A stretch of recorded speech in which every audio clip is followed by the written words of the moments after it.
What's going on YouTube? It's Donnie all day. So today is going to be part one. I'm going to do this in two parts because there's a little bit of discussion. I want to show you this knife in good detail and tell you about this knife. And then I just want to take it outside and start smashing with it. And because today we have a wind that's like 29 miles an hour, it just sucks being out there trying to film because the camera's always blowing over and all that. So I figure I'm going to do this in two parts. And you guys can be, oh my gosh, this thing is awesome. So the Rifleman's Bowie, this thing goes back to just before the mid 1800s.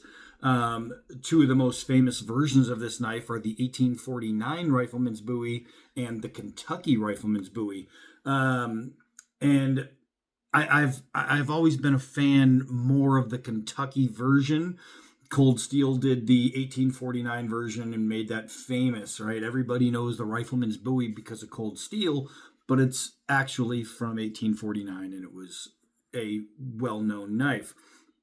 The problem I have with Cold Steel's design, and people for years have been trying to get me, when are you going to film Cold Steel? When are you going to do the Rifleman's Bowie? I didn't like it. I don't like it. I don't like the knife. It's very narrow in the blade, and it comes right with the grip, and it's basically two straight lines with a little curve in the what do you call it? The grip, and then a drop point or a spear point. It's just not all that attractive. It's kind of boring looking. And then you have the Kentucky version, and the Kentucky version is almost chef knife style, like the original Bowies. And it's got like usually bone handle they'd use. But what made it really cool was this cool swedge. And I'll show you pictures of both. But it had this really cool swedge on the blade where the Rifleman, the 1849, had a center line, and it gave you less or more of a hard angle here because it met both ways. And I'll show you that too. So I thought to myself, I was like, well, what if you took all the cool from the 1849 and all the cool from the Kentucky, but then you added your own cool? What would you get? And that's what we have here, the Dbad Rifleman's Bowie. Now, I have to say, Croco knives absolutely killed it with the sheath. This thing is so sweet. You do have a removable frog. It does have a tie. You have a large belt loop.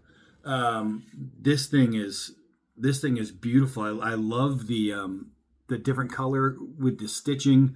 I think this is just gorgeous. It is a beautiful, beautiful sheath. Just mwah. So let's get into well, first, you know what? Before we get into the specs, I'm going to show you the two knives that inspired it. So hold on. All right, so this is the 1849 Rifleman's Bowie, and you can see with the giant brass guard and almost the bird's head style grip, and then it has this grind line like that, and it's just I don't know. I'm not a big fan of this grind. Cold Steel did a version. It's a nice knife, but it looks a lot like this, and it's just a little bit boring to me. But this knife is still super cool. The original is still super cool, even though it's a little boring. It's like, what if it just had a little more? And then you have that Kentucky version. The Kentucky version with that beautiful swedge, full flat grind, which is just gorgeous. The bone handle. I lost my picture. You could see me trying to get it back. But yeah, that grip, while the grip lacks a whole lot of shape, it's stunning. But you'll notice also that there's no guard. The blade drop makes up for that. And I really like that. So I'm thinking it had to be a minimalist guard on whatever I'm going to do. Hold on. So my first drawing came up like this. And you can see it's 6mm thick, D2 blade, 10.5 inches in the blade, 16 inches overall, black micarta scales. It has a swedged tip, not a sharpened tip, because it still needs to be able to be used as some kind of survival knife. Um, Black screws, and it has a Damascus guard. You could hear the wind whistling. And when you put it all together, it looks a whole lot like this. Full flat grind with the secondary bevel at the end. Numbered 1 to 50. Dbad Rifleman's Bowie. Croco knives. It's just really nice. I went with a bird's head style, like the 1849 hiccup. Except I didn't make it so bulbous and goofy looking. I wanted it to be a grip that would fit any hand. You can choke down on it. You can choke up on it. You can hold it in the center. And I wanted it to have just wieldable balance all the way around. And it does. You can see right here, by swedging and not sharpening, it leaves a little bit of extra strength in that tip, because if you go too thin, you know what happens.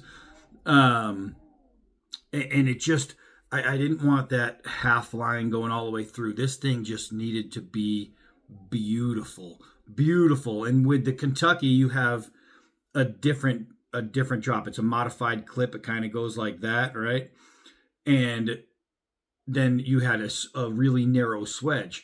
I wanted that swedge to be big, to be meaningful, because I wanted ultimate penetration, and that's what that does. It's just going to penetrate. So I went with a large swedge on. It's a drop point. It's not a spear point. You can see that it's not completely 100% even on both sides. If this depth was the same on this side, it would be a spear point. But I wanted it to be a drop point instead. And I brought the blade level down more past the bottom, like on the Kentucky version, and barely above the grip on the top.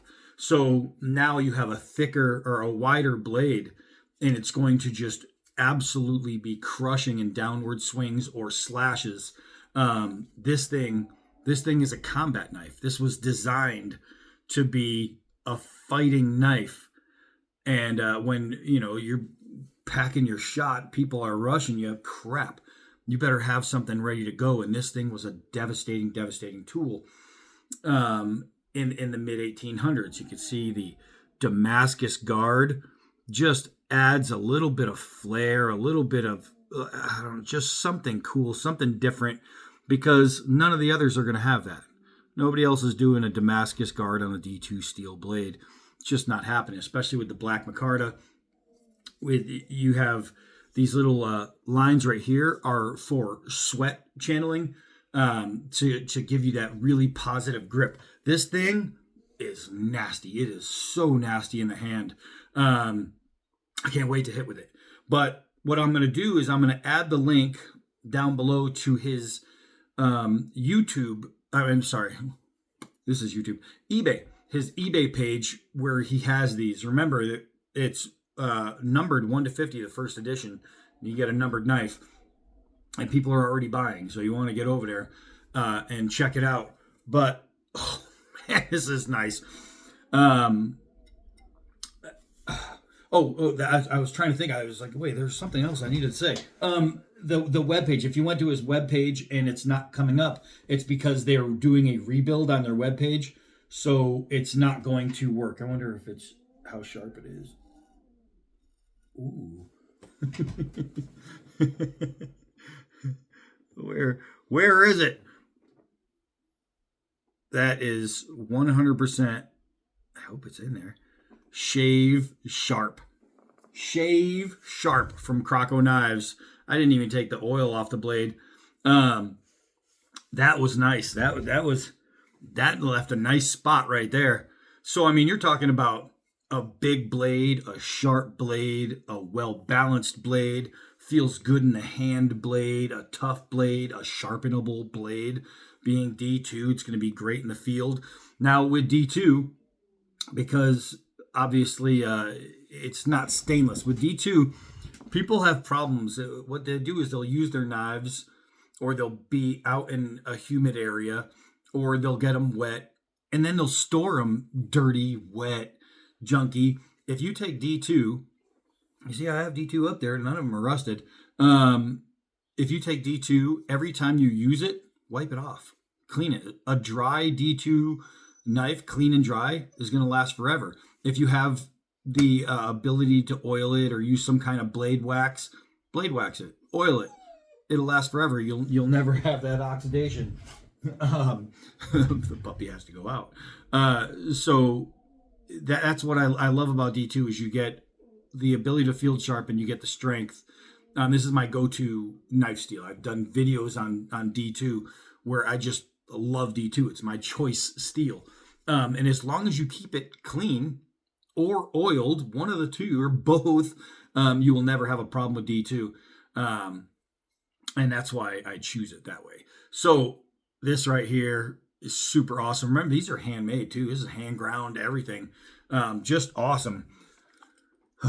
That's beautiful. So the next video is going to be taking this thing out and just using it. We have all that. I got some of the, like a down tree out there, and it's this Arizona trees, so they're hard as rocks. So we'll get out there and abuse it on that thing and just smash. Hopefully I'm going on a little vacay, and hopefully I can get that video done before I leave. Man, because I really want to take this thing out and hit with it. This is awesome. So check it out. Look at the eBay link down below. This thing is a badass. It's a badass, and I cannot wait to swing it. We'll do that soon. But until then, for now, I am Donnie B all day. Until next knife.